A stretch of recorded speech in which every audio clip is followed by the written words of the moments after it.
జై హింద్. నేను మీ Indian soldier ఎం శివకుమార్.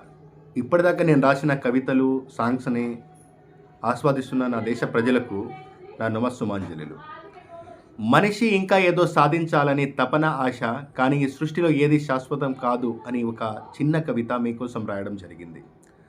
మనిషి ఇంకా ఏదో సాధించాలని మనసు ప్రతిరోజు పరిగెత్తుతూనే ఉంటుంది. ఆశ అనే అగ్ని హృదయంలో నిత్యం మండుతూనే ఉంటుంది. సాధించాలి, చేరాలి, గెలవాలి అనే తపన తప్పు కాదు. కానీ మన జీవితం తాత్కాలికం. ఏది ఈ సృష్టిలో శాశ్వతం కాదు. పరుగులు పెట్టే కాలానికి ఒక రోజు ఆగే వేళ వస్తుంది. మన ఆశలు ఎంత ఎత్తైనా చివరికి నిశ్శబ్దనే మిగిలిస్తుంది. అందుకే సాధించు, కానీ సంతోషించు. ఆశతో జీవించు, కానీ కొద్దిసేపు ఆగి ఆలోచించు. శాశ్వతం కాని ఈ జీవితంలో ప్రేమనే నిజమైన సాధనమని నేర్చుకో. ఇది ఒక సైనికుడుగా నేను రాసిన ఒక చిన్న కవిత మీకోసం. జై హింద్, జై భారత్.